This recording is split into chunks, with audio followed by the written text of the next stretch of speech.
Hello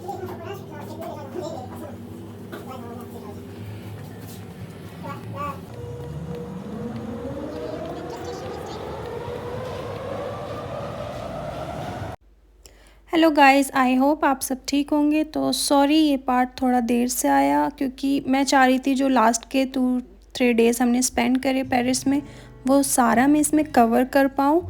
तो I hope मैं वो उसमें सक्सेसफुल हो पाऊँगी और ये वीडियो आपको पसंद आएगी। तो वीडियो ऑलरेडी शुरू हो चुकी है और हम ऑलरेडी अपनी 3rd डेस्टिनेशन पे पहुंच चुके हैं। मतलब वहाँ पे पहुँचे नहीं, बट ऑन द वे हैं। ये वहाँ के स्ट्रीट का व्यू है क्योंकि हम ढूंढ नहीं पा रहे थे जिस जगह हमें जाना था। गूगल मैप के अकॉर्डिंग वो आसपास ही दिखा रही थी, बट वो हमें मिल नहीं रही थी। तो हम थोड़ा रास्ता भटक गए थे। और इस तरह का क्राउड और इस तरह का स्टैंड अप म्यूज़िक पेरिस में, मोस्टली यूरोप में आपको हर जगह मिल जाएगा। ये इनसाइड गली में हमने थोड़े रेस्टोरेंट देखे और ये व्यू आप मुझे प्लीज़ कमेंट करके बताएं कि कौन सी मूवी में आपने देखा। मैं आपको हिंट दे सकती हूँ, ये रणवीर सिंह की मूवी का एक सीन है जहाँ वो पूरी मूवी फ्रांस में ही शूट हुई है। तो आप मुझे ज़रूर बताएं कि वो कौन सी मूवी में दिखाया गया है इस मतलब यहाँ का व्यू।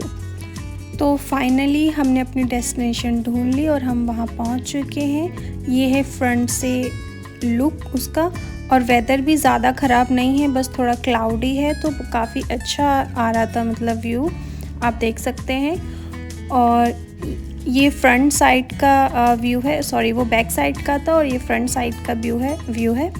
आप इसके अंदर भी जा सकते हैं, बट हम अंदर नहीं गए थे क्योंकि हमारे पास इतना टाइम नहीं था।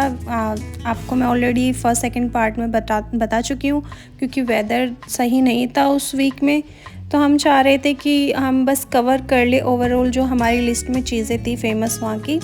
और ये आप देखिए, मैंने बाद में इसके बारे में थोड़ा पढ़ा। ये सबसे हाईएस्ट हिल है पेरिस का, और यहाँ खड़े होके आपको जो भी फेमस चीज़ें हैं पेरिस की जो हाईएस्ट में है वो सब दिखाई दे रही थी। इतना सुंदर व्यू लग रहा था, बहुत ही सुंदर व्यू था और ब्यूटीफुल भी। और बैक साइड पे ये था मोंटमार्टे, ये भी बहुत ही सुंदर था। आई थिंक ये चर्च है अंदर से, और हम अंदर नहीं गए बट बाहर से भी बहुत ही ब्यूटीफुल व्यू था।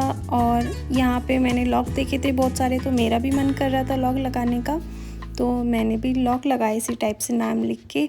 और ये नेक्स्ट शिवा को डेडिकेट है, मेरी वॉइस नहीं है बट दिल से, I love my love. If I could give you one thing in life, I would give you the ability to see yourself through my eyes, because only then would you realize how special you are to me. तो उसके बाद हम नीचे आ गए थे। नीचे आने का रास्ता ट्रॉली से था वहाँ, और हमें बहुत तेज़ लगी थी भूख क्योंकि हमें फिर उसके बाद आगे अपना ट्रैवल कंटिन्यू करना था।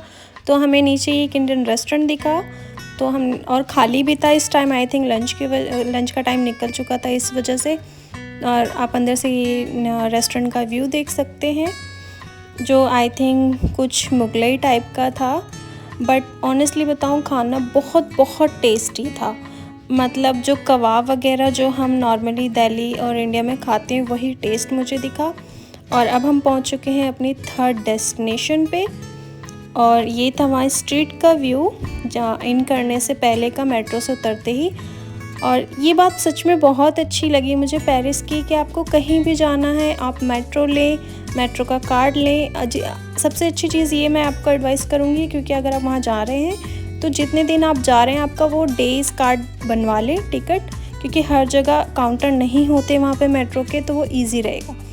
तो यस, हम पहुँच चुके हैं म्यूज़ियम, जो कि पेरिस का सबसे one of the famous museum है।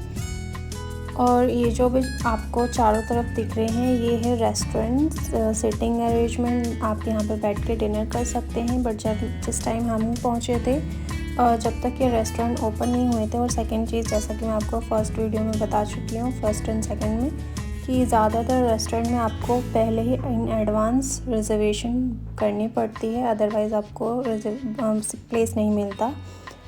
और फाइनली लोवरे म्यूज़ियम, जो कि फेमस है ये पेरिस का, और ये है इनसाइड का व्यू।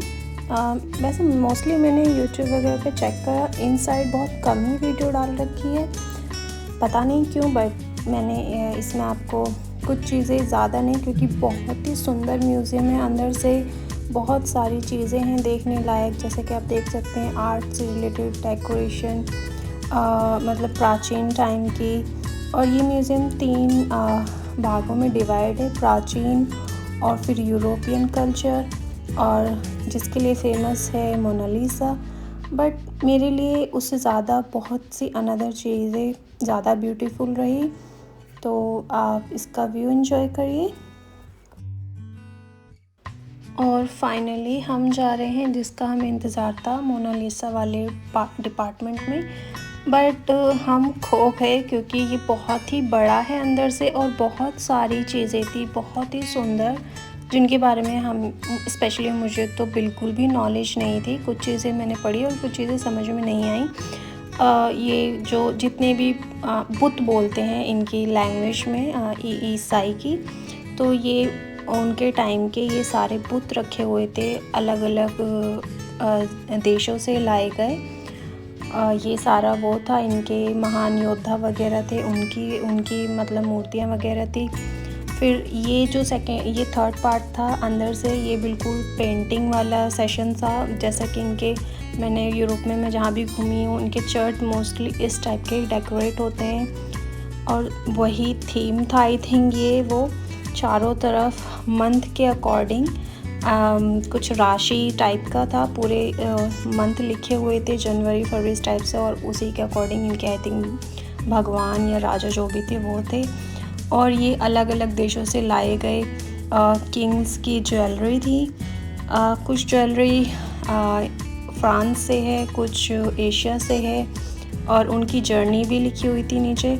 ये हम पहुँचे थे उससे आगे, और यहाँ पे भी यही पेंटिंग वाला सेशन था, और सही में सिर्फ मोनालिसा नहीं, और भी जो वहाँ की पेंटिंग्स वगैरह थी वो बहुत बहुत ही सुंदर थी, और हर एक पेंटिंग की अपनी स्टोरी है, जो आपको अगर आपको प्रॉपरली म्यूज़ियम घूमना है तो आई थिंक एक दिन तो बहुत ही कम है। और ये है फाइनली वो वाला सेशन जिसके लिए लोग आते हैं। मेन इस म्यूज़ियम का केंद्र दी मोनालिसा। जी हाँ, मुझे लगा था ये पेंटिंग काफ़ी बड़ी होगी, क्योंकि उससे पहले जितनी भी पेंटिंग्स मैंने देखी वो बहुत ही बड़े फ्रेम में थी, और ये उतना एक्सपेक्टेशन नहीं जैसा मेरा था उसके अकॉर्डिंग नहीं थी। बट येस, मुझे मोनालिसा ऑनेस्टली ओके, इसका हिस्ट्री बहुत अच्छा है, सारी चीज़ें अपनी जगह बहुत सुंदर हैं, बट उतना अट्रैक्शन मुझे नहीं लगा मोनालिसा का, जितना मुझे उसके कंपैरिजन अनदर वहाँ पे जो पेंटिंग्स वगैरह थी वो बहुत सुंदर थी। जी हाँ, तो अगर आपको म्यूज़ियम अंदर से घूमना, प्रॉपर हर एक चीज़ देखनी है, तो आपको 2-3 बार अंदर विज़िट करना पड़ेगा। हमने बहुत सारी चीज़ें स्किप कर दी थी, स्पेशली जो आर्ट वाला पार्ट था वो हमने छोड़ दिया था।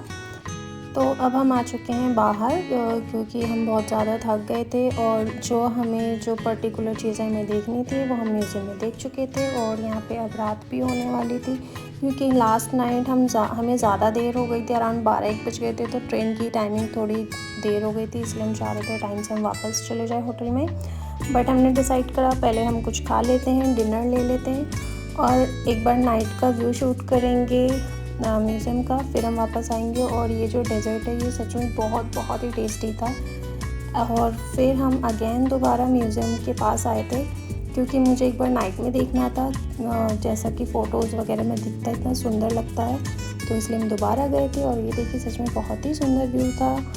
और फिर ये है नेक्स्ट डे, क्योंकि हमें एक चर्च के बारे में पता था, तो हमें वो चर्च देखना था, इसलिए हम नेक्स्ट डे चर्च गए थे। और वो जो सामने आपको दोबारा दिखाई देगा, हमें लगा वो चर्च है जिसके लिए हम यहाँ पे आए हैं, और बहुत सुंदर भी लग रहा था दूर से, और व्यू भी काफ़ी सुंदर था। जब हम यहाँ पे पहुँचे तो ये बहुत बड़ा जोक था, क्योंकि ये वो वाला चर्च नहीं था जो हमने फ़ोटो में देखा था। हम मतलब कि रास्ता फिर से भटक गए थे। बट बहुत अच्छी चीज़ है पेरिस में, अगर आपको घूमना है तो आप गूगल मैप ओपन करिए और बस उसे फॉलो करिए। और ट्रैवल का तो जैसे कि मैं बार बार अपनी वीडियो में बोल चुकी हूँ, बहुत इजी है। आप अपना पेरिस ट्रैवल खुद भी अरेंज कर सकते हैं। आपको बस अपनी डेस्टिनेशन पता होनी चाहिए कि आपको जाना कहाँ है, और आप मेट्रो टिकट लिए और गूगल मैप ऑन करिए।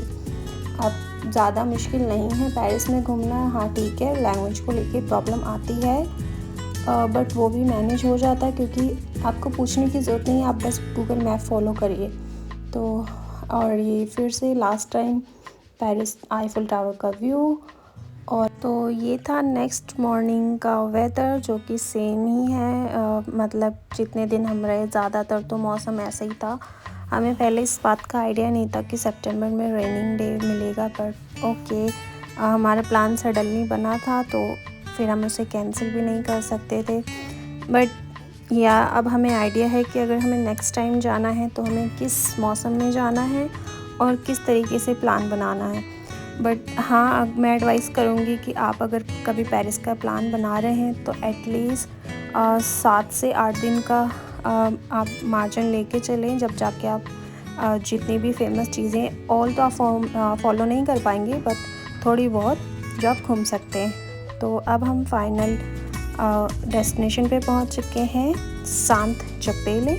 ये वहाँ का फेमस मतलब बहुत सारी चर्च हैं, बस उनमें से फेमस ये है।